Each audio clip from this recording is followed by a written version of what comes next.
आपका स्वागत है स्टडी क्लिक पर और शुरू करते हैं आज का लेक्चर। अगर वैस्कुलर कनेक्टिव टिश्यू की बात करें तो यह दो टाइप का होता है, ब्लड और लिम्फ। ब्लड को देखते हैं। स्टडी ऑफ ब्लड, इसको क्या कहते हैं? हीमेटोलॉजी। ये हीमेटोलॉजी इस तरह भी स्पेल्ड होता है। एक्चुअली ये एक अमेरिकन स्टाइल है और दूसरा ब्रिटिश स्टाइल है, तो स्पेलिंग पे ज़्यादा मत जाइए, दोनों का मतलब एक ही है। अगर ब्लड फॉर्मेशन के प्रोसेस की बात कहें तो इसको हीमोपोइसिस कहते हैं और यह बोन मैरो में होता है। ब्लड का कलर रेड होता है और इसका पीएच जो है स्लाइटली एल्कलाइन होता है और हमारे बॉडी में ब्लड का जो वॉल्यूम है लगभग 5 लीटर होता है।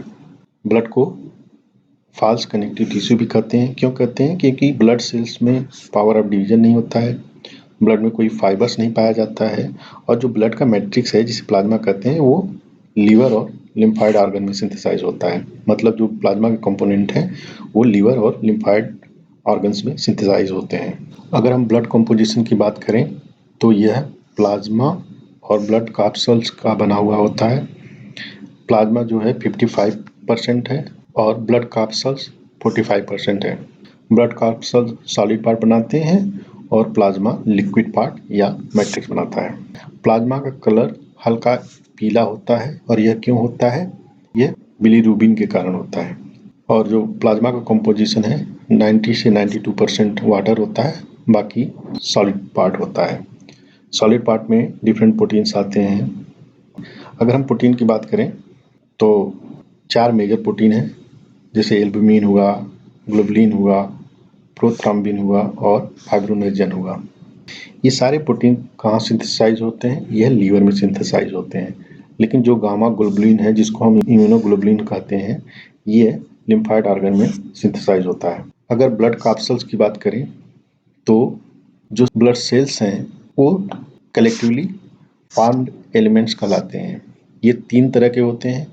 पहला है रेड ब्लड सेल्स या आरबीसी और इरिथ्रोसाइट, दूसरा है वाइट ब्लड सेल्स डब्ल्यूबीसी या ल्यूकोसाइट्स और तीसरा है प्लेटलेट्स और थ्रोम्बोसाइट्स।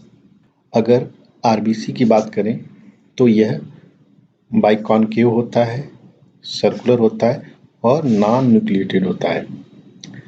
और जो ब्लड ग्रुप के एंटीजेंस होते हैं वो कहाँ होते हैं? आरबीसी के सरफेस पे होते हैं। आरबीसी का जो रेड कलर है वो हीमोग्लोबिन के कारण होता है और हीमोग्लोबिन में आयरन पाया जाता है Fe2+ के रूप में। आरबीसी के कुछ और कैरेक्टरिस्टिक देख लेते हैं। आरबीसी का जो साइज होता है वो 7.5 माइक्रोन के बराबर होता है। अगर साइज में कोई चेंज होता है तो इसको हम एनआइसोसाइटोसिस कहते हैं, लेकिन अगर शेप में कोई चेंज होता है तो हम उसे पॉइकिलोसाइटोसिस कहते हैं। विटामिन B12 की डिफिशियंसी से आरबीसी बड़े हो जाते हैं और आयरन की डिफिशियंसी से आरबीसी छोटे हो जाते हैं। बड़े वाले को मैक्रोसाइट्स कहते हैं, छोटे वाले को माइक्रोसाइट्स कहते हैं और दोनों ही स्टेबल नहीं होते, ये डिग्रेड हो जाते हैं। अगर लाइफ स्पेन की बात करें आरबीसी का तो वह 120 डेज होता है। अब हम आरबीसी काउंट को समझ लेते हैं। ये क्या होता है? ये होता है नंबर ऑफ आरबीसी पर क्यूबिक mm ऑफ ब्लड और यह ह्यूमन में 5.5 मिलियन इन मेल में होता है, 4.5 फीमेल में होता है और जो न्यूली बॉर्न बेबी होते हैं उसमें 6.8 मिलियन होता है। इन तीनों में +- 1 मिलियन होता है। जब आरबीसी का काउंट कम होता है तो इस कंडीशन को एनीमिया कहते हैं। यह 3 वजहों से हो सकता है। जब विटामिन B12 की डिफिशियंसी होती है तो हमने ऊपर देखा कि मैक्रोसाइट्स बनते हैं और वो डिग्रेड हो जाते हैं, तब एनीमिया हो सकता है। अगर आयरन की डिफिशियंसी होती है तो माइक्रोसाइट्स बनते हैं और उनका डिग्रेडेशन हो जाता है, तब एनीमिया हो सकता है। और कभी घाव लगने से, चोट लगने से या कुछ होने से अगर एक्सेस ब्लड लॉस हो जाए तब भी एनीमिया हो सकता है। आरबीसी के फॉर्मेशन को हम इरिथ्रोपोइसिस कहते हैं और जिन ऑर्गन्स में आरबीसी प्रोड्यूस होता है उनको इरिथ्रोपोइटिक ऑर्गन्स कहते हैं। आरबीसी का जो डिस्ट्रक्शन होता है वो कहाँ होता है? वो स्प्लीन में होता है, इसीलिए इसे ग्रेवयार्ड ऑफ आरबीसी कहते हैं। स्प्लीन जो होता है वो एक्सेस ब्लड कैप्सूल्स को स्टोर करता है, इसीलिए इसको ब्लड बैंक ऑफ बॉडी कहते हैं। अब व्हाइट ब्लड सेल्स को देख लेते हैं। WBC को ल्यूकोसाइट्स भी कहते हैं क्योंकि ये कलरलेस होते हैं। टोटल ल्यूकोसाइट काउंट मतलब TLC जो होता है, टोटल ल्यूकोसाइट काउंट जिसको TLC भी कहते हैं, वो क्या होता है? वो होता है नंबर ऑफ WBC पर क्यूबिक mm ऑफ ब्लड। ये कितना होता है? 6000 से 8000 तक होता है, plus minus 2000 to 3000। Life span 60 होता है इनका, आवर्स टू डेज ही होता है। अगर TLC का नंबर इंक्रीज होता है तो इसको ल्यूकोसाइटोसिस कहते हैं, लेकिन TLC का नंबर अगर डिक्रीज होता है तो इसको ल्यूकोसाइटोपिनिया कहते हैं। जब भी कोई भी माइक्रोबियल इन्फेक्शन होता है, जैसे बैक्टीरिया वायरस का, तो TLC इंक्रीज होता है। लेकिन जैसे कुछ कंडीशन है टाइफाइड एंड एड्स, इसमें TLC का नंबर घट जाता है। ल्यूकीमिया क्या होता है? जब एबनॉर्मल इंक्रीज हो जाता है TLC में तो इसको ल्यूकीमिया कहते हैं या ब्लड कैंसर भी कहते हैं। क्या होता है यहाँ पे? TLC का नंबर 1 लाख से ज़्यादा हो जाता है और यही कंडीशन ब्लड कैंसर कहलाता है। जो WBC हैं वो 2 टाइप्स के होते हैं। किस बेसिस पे? न्यूक्लियस और नेचर ऑफ साइटोप्लाज्म के बेसिस पे। पहला होता है ग्रेनुलोसाइट, दूसरा होता है ये ग्रेनुलोसाइट्स। ग्रेनुलोसाइट्स में आप देखिए नाम से ही समझ में आता है कि इसमें ग्रेन्यूल्स प्रेजेंट होते हैं साइटोप्लाज्म में, और इनका जो न्यूक्लियस होता है वो मल्टीलोब्ड होता है। इसीलिए इन WBC को पॉलीमार्फो न्यूक्लियर WBC कहते हैं। इनके एग्जांपल्स देख लीजिए, यूसिनोफिल्स, बेसोफिल्स और न्यूट्रोफिल्स है। अगर एक ग्रेनुलोसाइट की बात करें तो इसमें ग्रेन्यूल्स जो होते हैं वो एब्सेंट होते हैं और न्यूक्लियस मल्टीलोब नहीं होता है, इसीलिए ऐसे WBC को मोनोन्यूक्लियर WBC कहते हैं। ये कौन से हैं? मोनोसाइट्स और लिम्फोसाइट्स। तो देखिए जितने फिल्स वाले हैं वो ग्रेनुलोसाइट्स हैं और जो साइट्स हैं वो ये ग्रेनुलोसाइट्स हैं। एक दो पॉइंट और देख लेते हैं WBC से।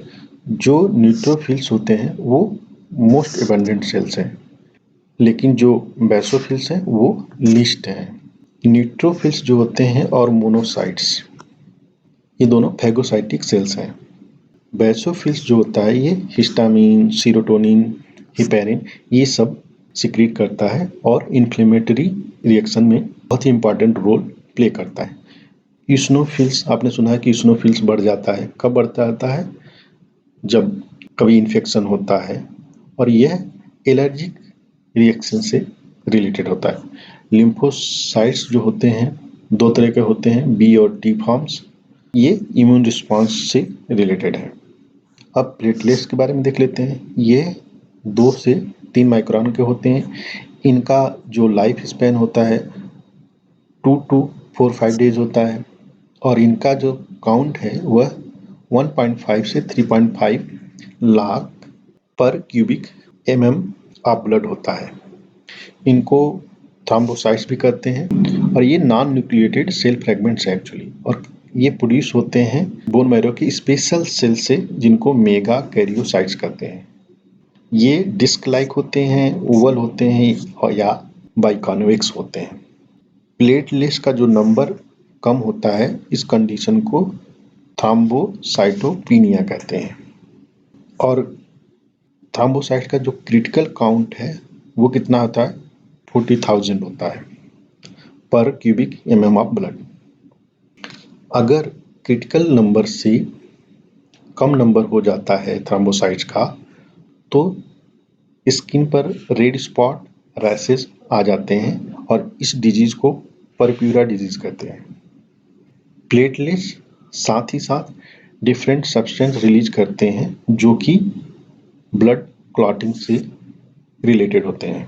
मतलब ये सब्सटेंसेस जो होते हैं ब्लड क्लॉटिंग में भाग लेते हैं। मतलब प्लेटलेट्स ब्लड क्लॉटिंग के लिए बहुत ही जरूरी है। एक्चुअली ब्लड क्लॉटिंग जो होता है ये कब होता है? किसी इंजरी या ट्रॉमा के रिस्पॉन्स में होता है। और यह क्यों होता है? कि हमारे शरीर से एक्सेसिव ब्लड का लॉस ना हो। एक पॉइंट और देख लीजिए, कैल्शियम आयन जो होता है ये बहुत इंपॉर्टेंट रोल प्ले करता है क्लॉटिंग में। ये ब्लड सेल्स के स्कीमेटिक डायग्राम हैं। देखिए आपका RBC होगा जिसमें न्यूक्लियस नहीं है, और ये आपका देखिए ये ग्रेनुलर WBC है, मोनोसाइट और लिम्फोसाइट, और ये आपका ग्रेनुलर WBC है जिसमें आप देखिए ये मल्टी लोब्ड न्यूक्लियस है और ये प्लेटलेट्स है। लाइक, शेयर और सब्सक्राइब करें स्टडी क्लिक को। थैंक यू, धन्यवाद, जय हिंद।